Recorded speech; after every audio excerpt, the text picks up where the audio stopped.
welcome to the Witching Week, episode 3. I hope you're all having a lovely week. Thanks ever so much to those who joined and have subscribed and have got on board. Thanks to you if you've watched the video so far and if you've left a comment. It's really lovely to connect with you all. So today, I was thinking all week, what can I discuss this week? And I thought this might be a really good opportunity for me to tell you about and show you where I live. So I actually live on a cemetery. We've been here for 4 years this year, later on this year. And so we live actually on the cemetery land. We own the house, but we reside on council land. So we don't have a garden. We've got a few pots and things like that, but we don't actually have a garden. Our back doors and our windows, so when I'm at the sink doing the washing up, they actually look out straight onto graves. Our home was the original Cemetery Keeper's Lodge and Office. It's a Grade 2 listed building, and it was built in 1860 by Pearson Bellamy and J. Spence Hardy of Lincoln. They created it from thinly coursed ironstone with pale ashlar limestone, and it is built in the Gothic Revival style of the time. Dotted around the front and back of the building are these carved stone heads. There are 6 in all. We've got 4 at the front and 2 at the back, and I refer to them as our house guardians.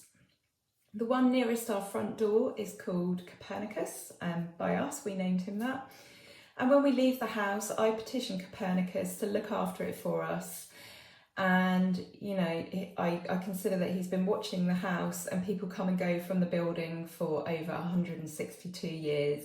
So it seems like it's the right job for him, and it feels right. It seems like he's happy to do that job. So we actually have 2 front doors facing each other, but we use one as our main entrance. And we've got 2 front doors because our house has a carriage arch, so you can literally drive right through our house and under it. So other people have mistaken this building for a museum. I've had people trying to get in the house before now.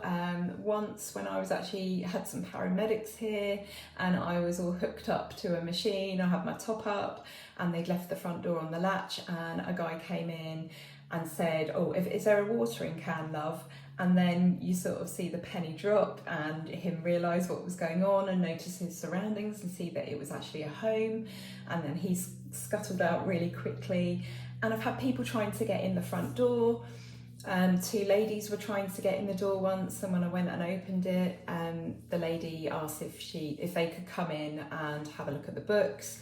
But then again, you could see that the penny quickly dropped, and she realised that it was a domestic property. So the 3 of us had a little bit of a chat for a while. But yeah, we get a lot of people knocking on the door, asking for information or for specific graves. Or sometimes even to complain, as they think that with the groundsman they've got some issue or something hasn't been put in a bin. We've had people staring in the window, knocking on the window on a Sunday while we're sat watching a film, and then saying, I've got this for the groundsman, it needs to go in the bin, and instead of just putting it in the bin themselves, they want to give it to us to directly give to the gardener. So yeah, it can be really, really interesting sometimes. We do have a gardener here. He takes care of the grounds, he digs holes for cremation interments, and he does all the other admin associated with running a cemetery. We also have a grave digger that comes in with a digger for burials. The cemetery is considered full now, in that all the plots have been bought up, and these will be filled in the years to come. We have about 1 to 2 burials a month roughly, usually no more than that, but it can be less. Sometimes there is nothing for several months. We can go months and months without a burial. Down the drive are 2 chapels, which are joined with an arch and a spire. Again, they were designed and built by Bellamy and Hardy of Lincoln, who specialise in public buildings and non-conformist chapels. They have also built lots of other notable buildings and a lot around town. I'm seeing the little heads everywhere that are on the front of our building. And they also built the Cambridge Corn Exchange, Grimsby Town Hall, Ipswich Town Hall, and a host of other buildings that are usually north of East Anglia. Pevsner, an architectural historian, described their work as Victorian at its most irresponsible, gay and vulgar. And I absolutely love the idea that we live in a building that was once considered shocking. The graves here are a real mixture. They date from I'd say the 1850s up to the present day. We have the field that we live in, which contains our house and the chapels and the majority of the graves. And then there's a field next door, which takes the newer burials. The Catholics are separated from the Protestants, or is it the other way around? I don't know, which is a shame, I think. There are some really interesting stones which tell some interesting stories. We have one that's got some glyphs on that look really, really sci-fi. We're not entirely sure what sort of symbols they are and what they mean. And we think there is the grave of a mother who died in childbirth. From the words, they're a little bit, they're not ambiguous, but it doesn't say that she did, but yeah, that's really sad. And then there is the argument stone, which is a man buried with his 2 wives, but I think that would be fairly common in Victoria times, to be honest. Life was hard and life expectancy was really, really short. In fact, in 1860, at the time our house was built, the life expectancy in the UK was 41.8 years, and it had only risen to 48.9 by 1920. So I would think that having more than one wife due to death would have been probably quite common. And I think it would probably be quite common that perhaps, you would have both wives buried with you, because who else would they be buried with? A lot of Victorian graves have symbols on them. The Victorians love symbolism. Many people around this time were still illiterate, so symbols were really important. And the symbols on the graves might nod to a profession, something they love doing, an element of their character, or might have some religious meaning. But scholars are still debating grave symbol meanings. They also seem to differ from country to country, and it's quite possible, many scholars believe, that a lot of them have pagan roots. So one of the questions we get asked a lot is if our house is haunted, and this question mainly is asked by delivery men, people that come to the house either to do some work or to find out where the gardener is or to deliver something to us. There seems to be quite a big question for delivery men. Unfortunately, the answer isn't as exciting as people think or wish. We have sensed the odd spirit around. That was mainly when we first moved in. But on the whole, it's an extremely peaceful place to live. And I'm assuming that's because people have been laid to rest here. The energy inside the house is really peaceful. It's really calm.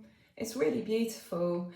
And it's really gentle. And whilst I'm sure that I've sensed the spirit of the original lodge keeper, or one of them, that was really at the beginning when we first moved in, and that was in our bedroom. I think we make really good spirit housemates, though. We're really respectful and we're really happy to live alongside them without bothering them. And so I think they if they can sense us at all, they realise that.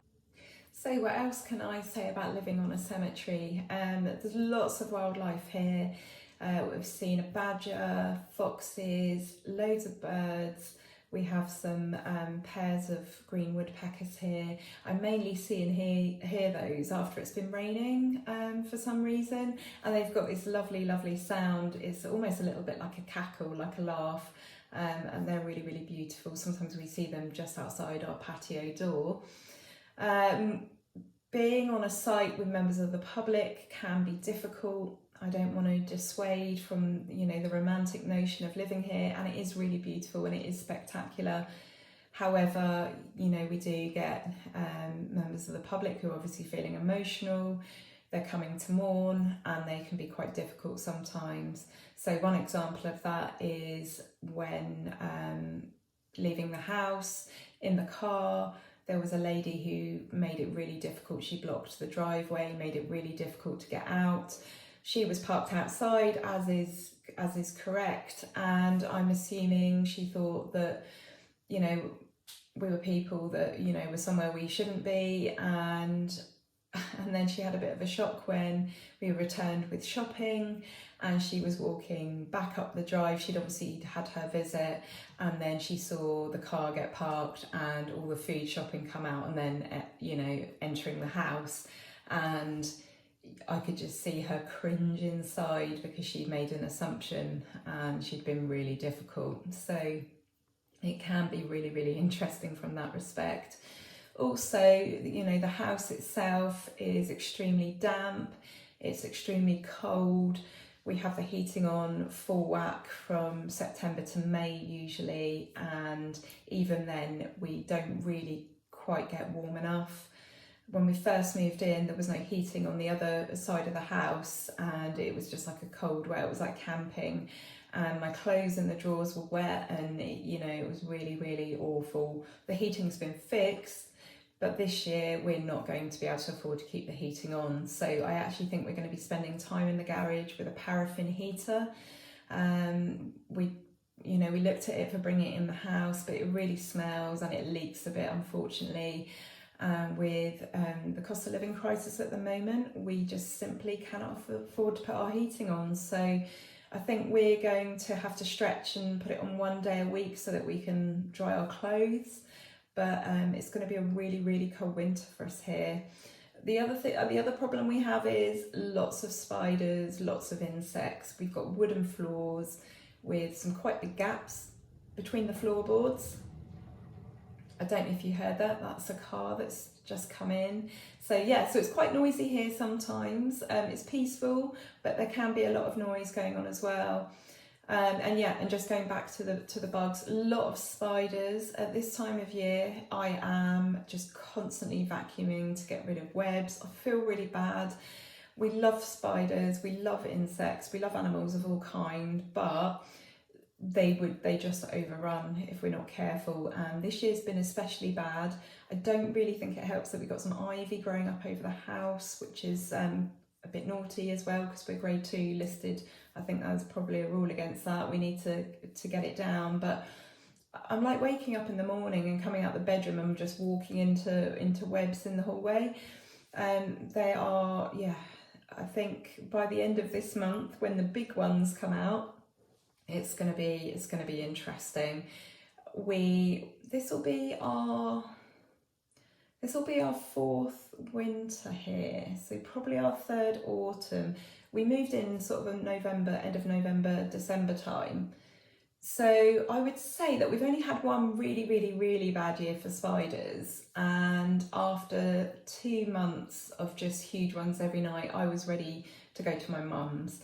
I'm not that bad with them, you know, I don't dislike them. I think they're beautiful in their own right, but when they are huge, and I'm talking huge, it gets a bit stressful after a while. I have a feeling that this year is going to be bad.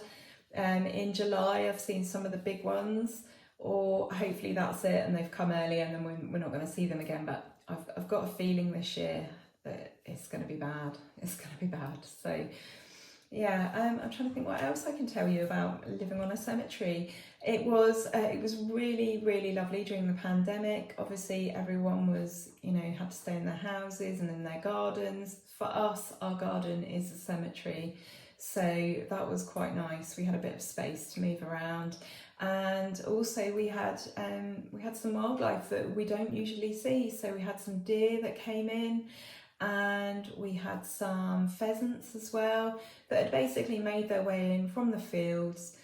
The main road, which is quite away from here, but obviously they were quiet, so all the animals kind of came out because it was really quiet, so that was really lovely.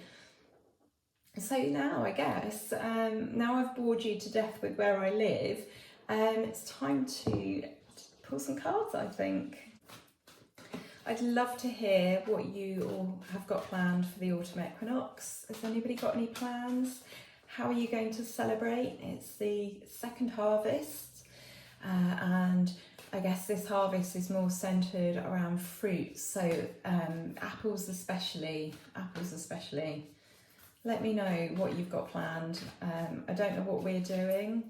It's a bit of a long way off for me. I tend to, with my health, I have to take each week as it comes, and yeah, make a plan depending on how I'm feeling.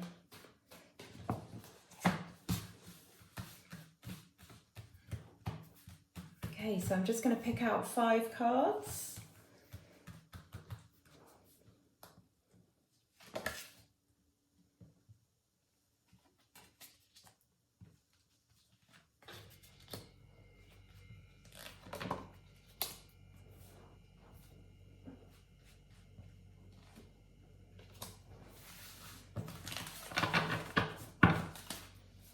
Okay, so dun, dun, dun. This looks like a bit of a tumultuous reading, if I'm honest. So let's do this one at a time.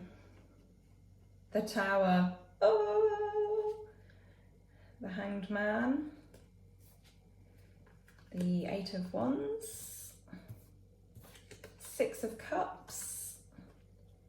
And the 3 of Pentacles. And I actually really like a lot of these cards, I have to say. So let me put them in front of me so that I can see. So it looks like there is going to be a moment in the next week where something feels like it's come crashing down, and it will be difficult, it will be painful, it may well be unwanted, and it's probably going to feel like a bit of a disaster, to be honest. But it seems to me that this is happening because you need to be forced to take a bit of a break, to just pause and take restock of things.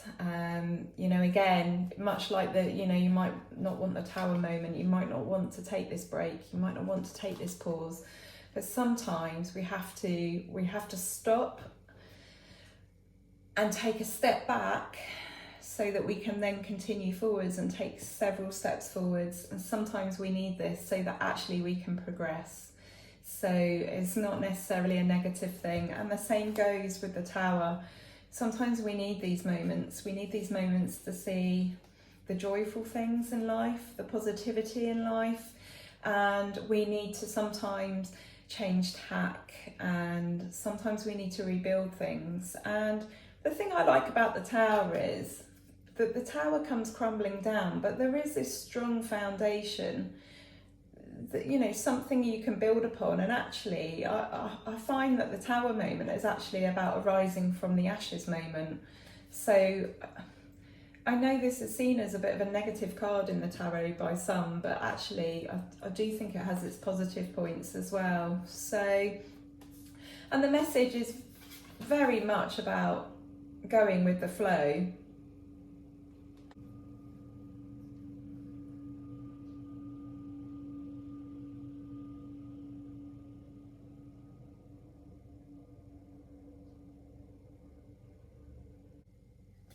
The message is very much about going with the flow, which is what I'm having to do right now because the road cleaner keeps going past and is really loud. So I hope you can't see it, hear it, I'm sorry. Yeah, go with the flow. You know, when these massive moments that force you to stop and pause, or, you know, to sacrifice something, they're difficult. So you have to go with the flow to be able to cope with them, you know, emotionally and on a practical level sometimes, depending what the situation is. But I feel like this is going to be an opportunity to look back at something. Yes, things are changing. Yes, there might be this catastrophe, or this break, or this pause, or just this change in situation. But this is a lovely opportunity to look at the things that you cherish, to think back at old memories, to maybe assess your life and where you're at and the people in it and your relationships with them. And maybe this is a time for cooperation, teamwork, collaboration. You know, perhaps everything's come crashing down because you haven't been engaging in those things.